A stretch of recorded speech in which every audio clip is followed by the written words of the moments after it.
নমস্কার বন্ধুরা, আমি সুচন্দ্রা আরও একটি ভিডিও নিয়ে আপনাদের কাছে চলে এসেছি।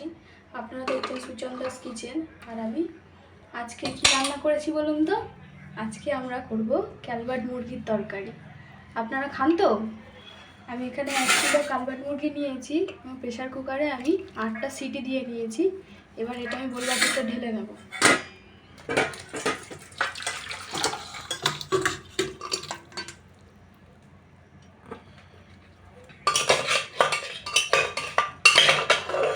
এটা আমি গোটা গরম মশলা, তেজপাতা আর নুন হলুদ দিয়ে আমি সিদ্ধ করে নিয়েছি।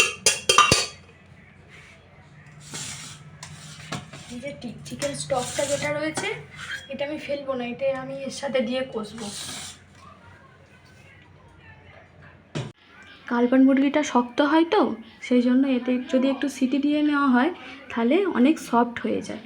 এবার আমি কড়াতে তেল দিয়ে দিয়েছি, এখানে আলুগুলো ভেজে নেব। এখানে আমি 10 পিস আলু নিয়েছি, কারণ আমাদের বাড়িতে আলু সবাই খেতে খুব পছন্দ করে। আলুতে একটু নুন আর একটু হলুদ দেবো ভাজার সময়।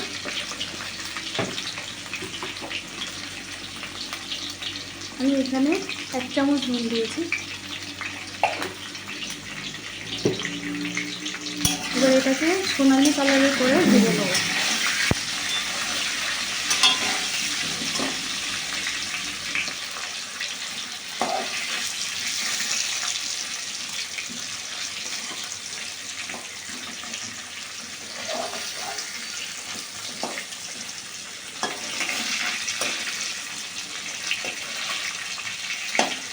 বন্ধুরা, আলুগুলো ভাজা হয়ে গেছে, এরকম সোনালি সোনালি করে ভেজেছি, বেশি লাল লাল করিনি।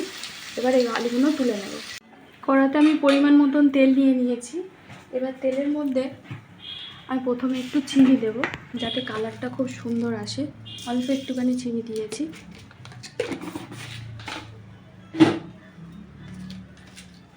এরপরে আমি দিয়েছি তেজপাতা।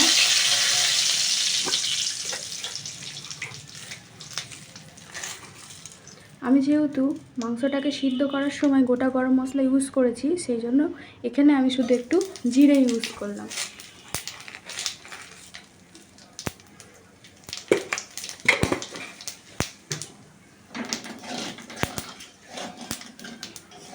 মশলা থেকে সুন্দর গন্ধ ছেড়ে দিয়েছে। এবার আমি দেব পেঁয়াজ কুচি। এখানে আমি 3টে মিডিয়াম সাইজের পেঁয়াজ দিয়েছি।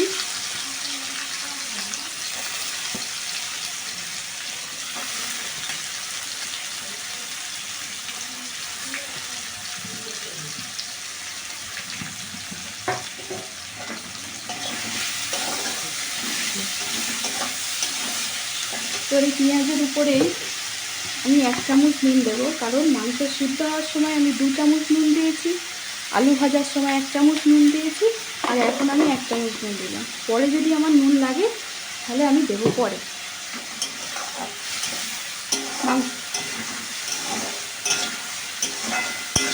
পেঁয়াজটাকে আমি এবার সুন্দর লালচে লালচে করে ভেজে নেব।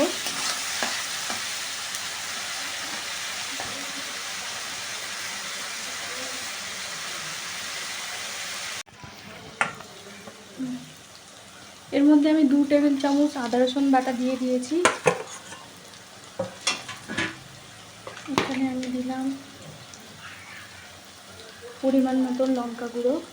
এটা ঝাল লঙ্কার গুঁড়ো আছে, আপনারা আপনাদের ঝাল অনুযায়ী বাড়াতেও পারেন আবার কমাতেও পারেন। আমি এখানে পরিমাণ মতন হলুদ গুঁড়ো দিয়ে দিলাম।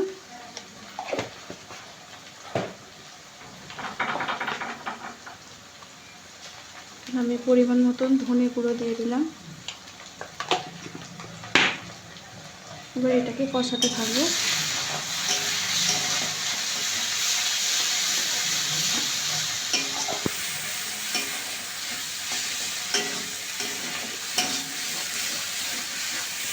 দেখুন বন্ধুরা, মশলা থেকে তেল ছেড়ে দিয়েছে।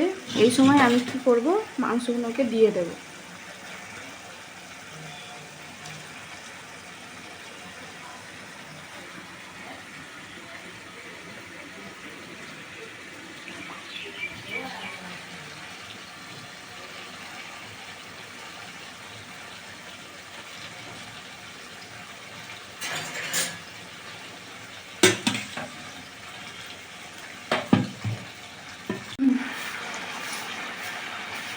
কালবাং মুরগিটাকে আমি দিয়ে দিয়েছি।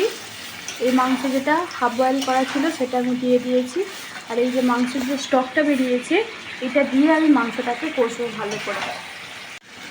বন্ধুরা, আপনারা এইভাবে একদম সিম্পল পদ্ধতিতে করে খাবেন, দেখবেন অনেক সুস্বাদু খেতে লাগে। আমাদের বাড়িতে আগে অনেকেই খেত না, কিন্তু আমি রান্না করার পর থেকে, এইভাবে রান্না করার পর থেকে এখন সবাই খায়। বলো বন্ধুরা, দেখুন মাংসটা কিন্তু জলটা শুকনো হয়ে গেছে, সেই জন্য আমি এই স্টকটা দিয়ে ফের করতে থাকবো। অল্প অল্প করে দেবো, একদম বেশি পরিমাণে দিয়ে দেবো না, তাহলে জলটা শুকনো হতে অনেক সময় লাগবে। অল্প অল্প করে দিলে মাংসটা কষা খুব সুন্দর হবে। আচ্ছা, আপনারা কে কে এই কালবাগ মুরগির মাংস খেতে পছন্দ করেন আমাকে একটু কমেন্টে জানাবেন। আর আপনারা কে কেমনভাবে তৈরি করেন আমাকে সেটাও কমেন্টে জানাবেন। বন্ধুরা, দেখুন অনেকটাই কষানো হয়ে গেছে। এবার আমি আলুগুলো দিয়ে দেবো। আলুগুলো দিয়ে এর সাথে আমি কষতে থাকবো।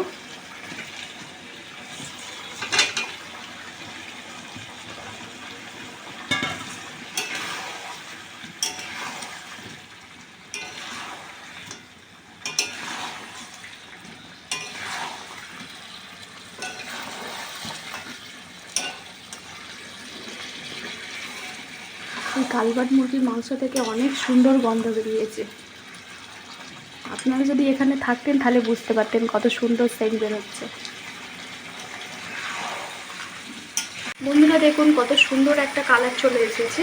এবার আমি উষ্ণ গরম জল দিয়ে দেবো, সুসেদ্ধ হওয়া পর্যন্ত সিদ্ধ হবে, তারপর আমি নামাবো।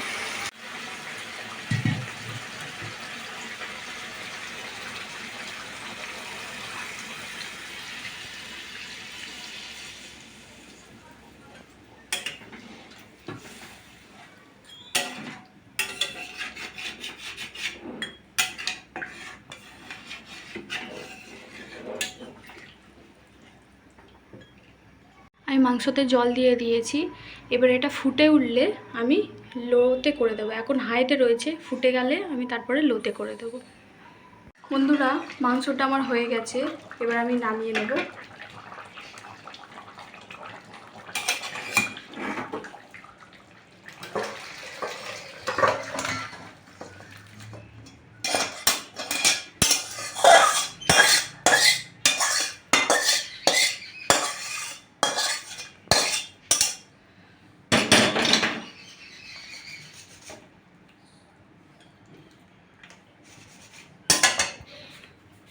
মাংসটা আমার হয়ে গেছে, আমি নামিয়ে নিয়েছি। এবার এর উপরে একটু গরম মশলা গুঁড়ো দিয়ে দেবো। এটা আমার বাড়িতে তৈরি করা। আপনারা যদি জানতে চান কী কী দিয়ে আমি তৈরি করেছি, আপনারা কমেন্টে আমাকে জানাবেন। আপনারা বাড়িতে এইভাবে একবার মাংস করে দেখবেন, অনেক সুস্বাদু হয়। আর যারা এই কালবাগ মুরগির মাংস খায় না তারাও খেতে চাইবে একবার খাওয়ার পর থেকে। আপনাদের যদি এই ভিডিওটা ভালো লেগে থাকে তাহলে আপনারা লাইক, কমেন্ট এবং শেয়ার করবেন, যাতে আপনাদের কাছে আরও নতুন নতুন ভিডিও নিয়ে আসতে পারি। তাহলে আজ চলি, টাটা।